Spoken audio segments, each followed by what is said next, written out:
In fact, in our modern societies, it can be a real challenge to appreciate the larger landscape in which our lives unfold when we are so constantly being marketed to within the narrow window of personal fulfillment.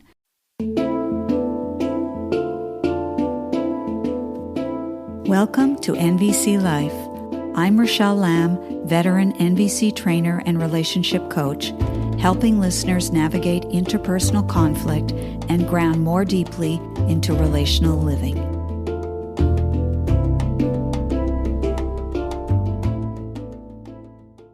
Greetings, fellow humans. Yesterday, here in Canada where I live, it was our Thanksgiving Day, an annual holiday established over a century ago to give thanks for the harvest, which makes this episode a perfect time to speak about gratitude. First Nations people of Turtle Island have long recognized and practiced gratitude. Indigenous culture and language specialist Teresa Sims says, "We had Thanksgiving even before there were colonizers. We always celebrated the harvest and what creation has provided for us. Mother Nature has provided everything that we need, but we have to learn how to respect it and care for it, and also keep it for the next 7 generations." When it comes to the practice of gratitude, it's not uncommon for Westerners to make their own personal satisfaction the primary, if not sole, reason for expressing gratitude. Thank you for the gift. Thank you for the lovely meal. Thank you for driving me to my appointment. Thank you for thinking of me. And in the NVC understanding, we would let others know how what they have said or done meets our needs and how we feel about those needs being met. For example, thank you for picking up my kids after school. I felt enormous relief knowing I could count on you to care for them. Or, thank you for your apology. I feel tenderness in my heart hearing your words, and it has met a great need of mine to be understood and considered with such care. I think it fair to say that most people in their early days of learning NVC will be considering their personal well-being through an interpersonal lens, meaning human to human. In fact, in our modern societies, it can be a real challenge to appreciate the larger landscape in which our lives unfold when we are so constantly being marketed to within the narrow window of personal fulfillment. Buy this product, invest in this experience, and you will feel happier and feel better about yourself. In this episode, I invite listeners to expand the lens of appreciation and gratitude to include the non-human world. After all, our human survival is entirely dependent on the natural world and on the survival of the natural world. I have always appreciated how Indigenous cultures the world over make it a daily practice to praise and appreciate the natural world. Such a practice would have the effect of keeping the natural world and the nature of our relationship with the natural world central to our awareness and to any decisions we make. This, in turn, would deepen our connection with the natural world as well as with each other. In her book, Braiding Sweetgrass, botanist Robin Wall Kimmerer provides a beautiful example of gratitude for the natural world from the Haudenosaunee Thanksgiving address. Imagine as you hear this that you are gathered with a group of people, perhaps holding hands around the dinner table. One person recites the address, and as each life form is acknowledged, everyone speaks in one voice. Now our minds are one. Consider the impact this would have on everyone present and on the sense of interrelatedness. Here it is. Today we have gathered, and when we look upon the faces around us, we see that the cycles of life continue. We have been given the duty to live in balance and harmony with each other and all living things. So now let us bring our minds together as one as we give greetings and thanks to each other as people. Now our minds are one. We are thankful to our Mother, the Earth, for she gives us everything we need for life. She supports our feet as we walk upon her. It gives us joy that she still continues to care for us, just as she has from the beginning of time. To our Mother, we send thanksgiving, love, and respect. Now our minds are one. We give thanks to all the waters of the world for quenching our thirst, for providing strength and nurturing life for all beings. We know its power in many forms: waterfalls and rain, mists and streams, rivers and oceans, snow and ice. We are grateful that the waters are still here and meeting their responsibility to the rest of creation. Can we agree that water is important to our lives and bring our minds together as one to send greetings and thanks to the water? Now our minds are one. We turn our thoughts to all of the fish life in the water. They were instructed to cleanse and purify the water. They also give themselves to us as food. We are grateful that they continue to do their duties, and we send to the fish our greetings and our thanks. Now our minds are one. Now we turn to the vast fields of plant life. As far as the eye can see, the plants grow, working many wonders. They sustain many life forms. With our minds gathered together, we give thanks and look forward to seeing plant life for many generations to come. Now our minds are one. When we look about us, we see the berries are still here, providing us with delicious foods. The leader of the berries is the strawberry, the first to ripen in the spring. Can we agree that we are grateful that the berries are with us in the world and send our thanksgiving, love, and respect to the berries? Now our minds are one. With one mind, we honor and thank all the food plants we harvest from the garden, especially the three sisters who feed the people with such abundance.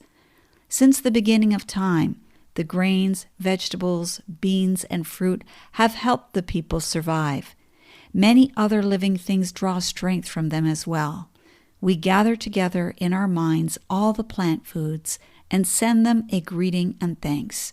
Now our minds are one. Now we turn to the medicine herbs of the world.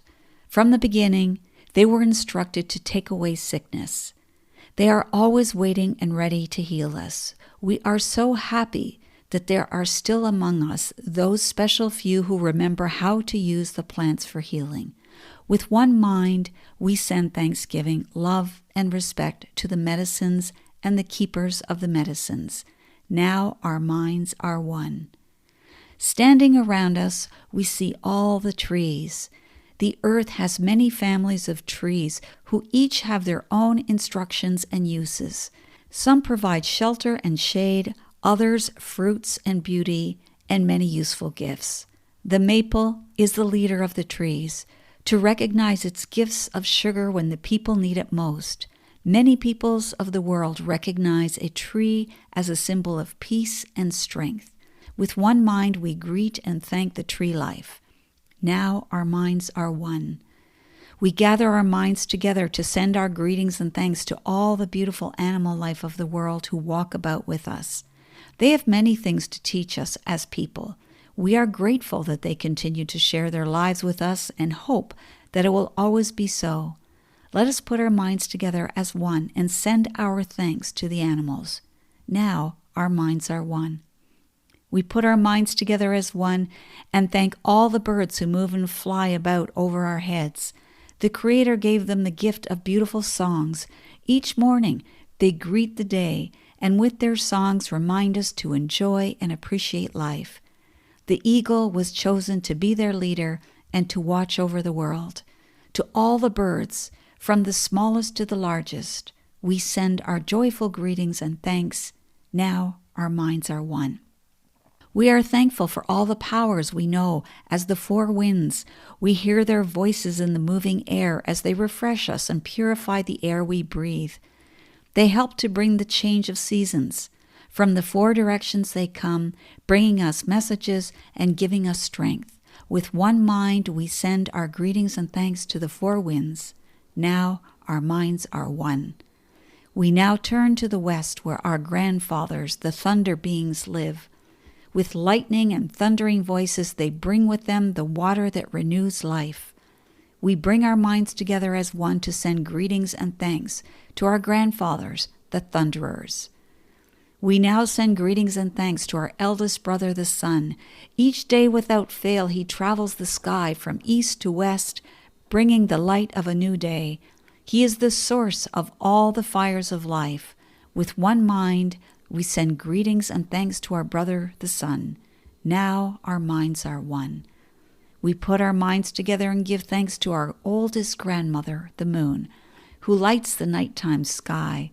She is the leader of women all over the world, and she governs the movement of the ocean tides. By her changing face we measure time, and it is the moon who watches over the arrival of children here on earth. Let us gather our thanks for Grandmother Moon together in a pile, layer upon layer of gratitude, and then joyfully fling that pile of thanks high into the night sky that she will know. With one mind, we send greetings and thanks to our grandmother, the moon. We give thanks to the stars who are spread across the sky like jewelry. We see them at night, helping the moon to light the darkness and bringing dew to the gardens and growing things. When we travel at night, they guide us home. With our minds gathered as one, we send greetings and thanks to all the stars. Now our minds are one. We gather our minds to greet and thank the enlightened teachers who have come to help throughout the ages. When we forget how to live in harmony, they remind us of the way we were instructed to live as people. With one mind, we send greetings and thanks to these caring teachers. Now our minds are one. We now turn our thoughts to the Creator, to Great Spirit, and send greetings and thanks for all the gifts of creation. Everything we need to live a good life is here on Mother Earth. For all the love that is still around us, we gather our minds together as one and send our choicest words of greeting and thanks to the Creator. Now our minds are one. We have now arrived at the place where we end our words. Of all the things we have named, it is not our intention to leave anything out. If something was forgotten, we leave it to each individual to send such greetings and thanks in their own way. And now our minds are one. In her book, Kimmerer writes, "What would it be like to be raised on gratitude? To speak to the natural world as a member of the democracy of species, to raise a pledge of interdependence? No declarations of political loyalty are required, just a response to a repeated question. Can we agree to be grateful for all that is given? In the Thanksgiving address, I hear respect toward all our non-human relatives, not one political entity, but to all of life. What happens to nationalism, to political boundaries, when allegiance lies with winds and waters that know no boundaries, that cannot be bought or sold?" The words are simple, but in the art of their joining, they become a statement of sovereignty, a political structure, a bill of responsibilities, an educational model, a family tree, and a scientific inventory of ecosystem services. It is a powerful political document, a social contract, a way of being all in one place. But first and foremost, it is the credo for a culture of gratitude. Cultures of gratitude must also be cultures of reciprocity. Each person, human or no, is bound to every other in a reciprocal relationship. Just as all beings have duty to me, I have duty to them. If an animal gives its life to feed me, I am in turn bound to support its life. If I receive a stream's gift of pure water, then I am responsible for returning a gift in kind. An integral part of a human's education is to know those duties and how to perform them. I have included a link to the Thanksgiving address, as well as a video link to a conversation between a Haudenosaunee elder and a young student wishing to learn more about the address. Thank you for listening. May you find a way to make gratitude of this kind a daily practice. Thank you for tuning into NVC Life. For future episodes, be sure to subscribe on iTunes, Spotify, or YouTube. For free resources or to book a private session with me, head over to RachelleLamb.com. Until the next time, stay sane, grateful, and generous.